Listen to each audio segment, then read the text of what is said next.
Start.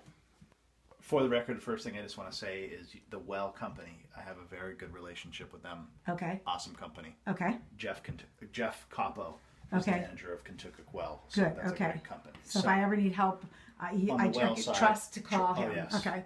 100%. So I like to start out with just following the pattern that the water is going. Okay. So you go from the well in this blue line into your pressure tank, and then it comes out. Okay. Mm-hmm. And this is our signature. We call this a 3-ball valve bypass. Okay, so the way that the positions are in right now is the way that it's supposed to be in for service. Okay. So number 1, obviously we start at the beginning. Water goes through the cartridge filter. Okay. From the cartridge filter down into the bubble up. Okay. And then from the bubble up it comes out to the number 3, and then this is what serves the house. Okay. Okay. When we go through the cartridge filter changing process, which will be next, we're going to be able to isolate the water. But the only time you would ever open number 2 is if you're having trouble with the bubble up.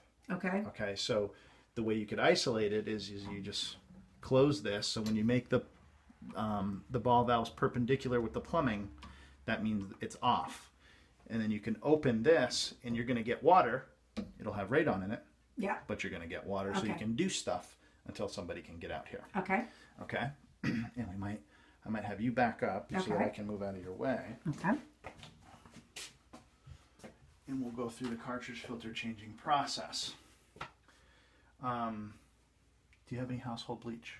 I do. Do you want me to go? We're going to need some. Okay. Yes. I'm going to pause. Pause. Perfect. We are live. Okay. So when we go through the cartridge changing process, what we need to do is we need to shut the water off before the filter and after the filter. Okay, and I'm going to show you a little bit of a trick because there's directions on how to change it right here. Okay. But if most human beings, myself included, are typically too impatient to read, so I just okay. So if we close number 1 and we follow the pipe after the filter, so this one right here and down here, if you can bring your camera in here, you can see how there's a red arrow right there that's pointing down. Okay. So that's showing the water going into the bubble up. Okay. And what I'm going to do is just turn it, and we're going to bypass. Whoops. So see how that is now? It's in the off position. Let me go look at it a little bit closer. Okay, so that knob in the off position, okay? Mm-hmm. Okay, so the water is now isolated before and after. Okay. Turn this off. And this is where the bucket comes in. I'll just keep this up here, and I press down on this red button on the top here. Okay. Oh, I see. Okay. Because we're just relieving pressure. Of course, we don't have too much in there, so that's all right. Once the pressure is relieved, we take our handy dandy wrench right here, and we go lefty-loosey. And sometimes they can be, if you don't get all the pressure out.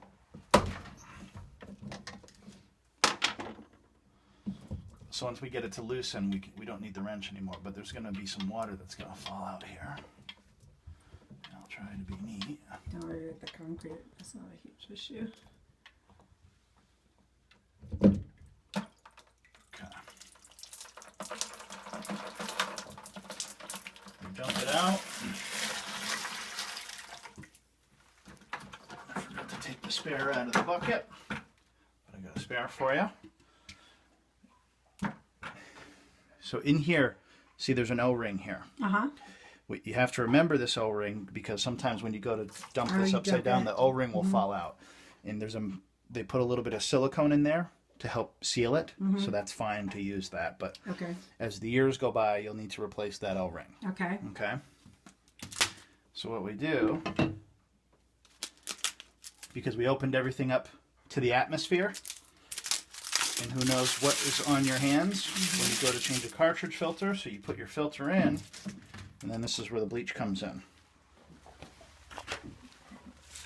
So what I do is we put this down on the floor. Now, what's the difference? Why is that other filter brown? Whoa. Is that from the water? Yeah. Oh, goodness. Yeah. Okay. So how frequently does the filter need to be changed? Just about every 3 months. Okay. Okay. All you need is a little bit of a blip. Okay, so literally just this much. That's it. Okay, so just in the middle. Yep. It doesn't. Well, it doesn't matter if it's in the middle or in the side. Yeah.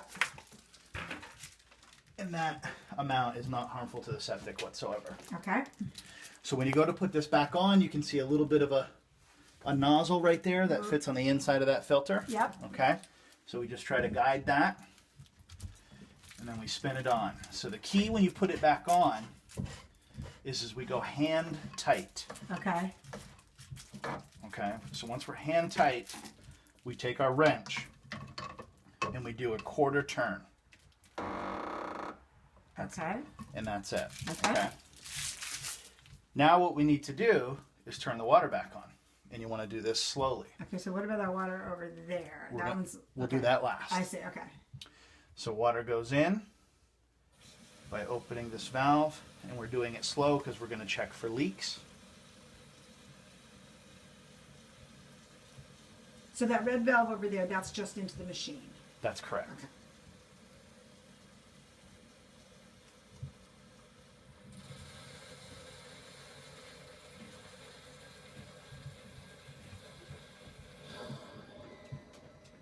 So water's in, we're Okay. good. Then we go over to the red valve, we turn that back on, like so. And then the last one we want to remember is number 3.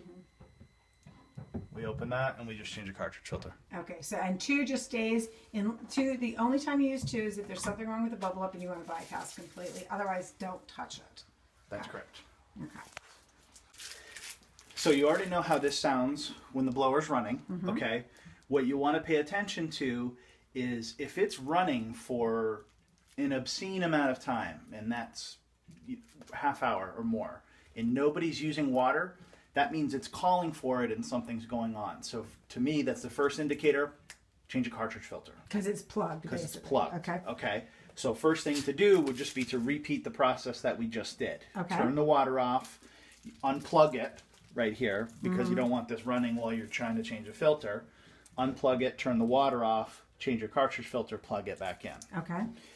There's a little meter right here that they came up with, and I'll turn my flashlight on so that's easier to see.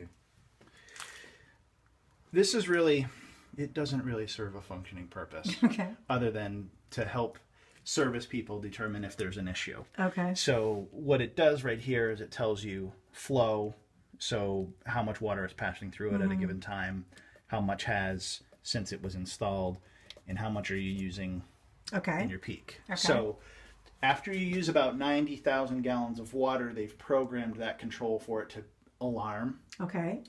and it's just to tell you that you need service. Okay. Okay, so it's what you can do to stop it. When it's alarming, you'll see this little triangle that they make look really scary with an Right. exclamation in it. Yes. That'll beep red. All you do is you just press any of these buttons and it will stop for about Okay. 24 It's like hours. your car when it says service needed. Right. Correct. Okay.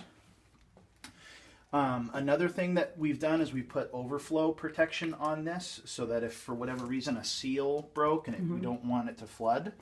So you can see back here there are some electrical contacts. I don't know if you can see Yep, it. They're I see 'em. red and black. Yep. Okay. That is controlled by this water alarm valve right here. Okay. If water touches those contacts, you might lose water because what will happen is it controls a ball valve that's Okay. on the inside, so it'll just this ball valve right here, Okay. so it will just shut off and you won't get water. Okay. To reset it, you simply just press this button Okay. and you'll hear it just go wee and open back up. Okay. Really simple. Alrighty. Those are the only 2 things you'd ever have to look for here. Okay. And then always take a look at pressure. So if you ever don't have water, check to see where the pressure is at on the pump. If it's at 0, that means it's not getting anything. Okay. If it's still up here and you're not getting any water, there's something else going on. There's a ball valve Okay. that's in the wrong position. Okay. But that's it. Okay. And what's this one? This one here. That is something. It's called a hammer arrestor. Okay. You ever been in a really old house that you turn the water on, or as soon as you turn it off, all the pipes in the house shake? Yeah. So there's another submersible pump on the inside, just like your well pump, and it delivers water at constant pressure very quickly. If we didn't put one of these in, your pipes would rattle. Okay. So that Okay. just arrests that from happening. Good.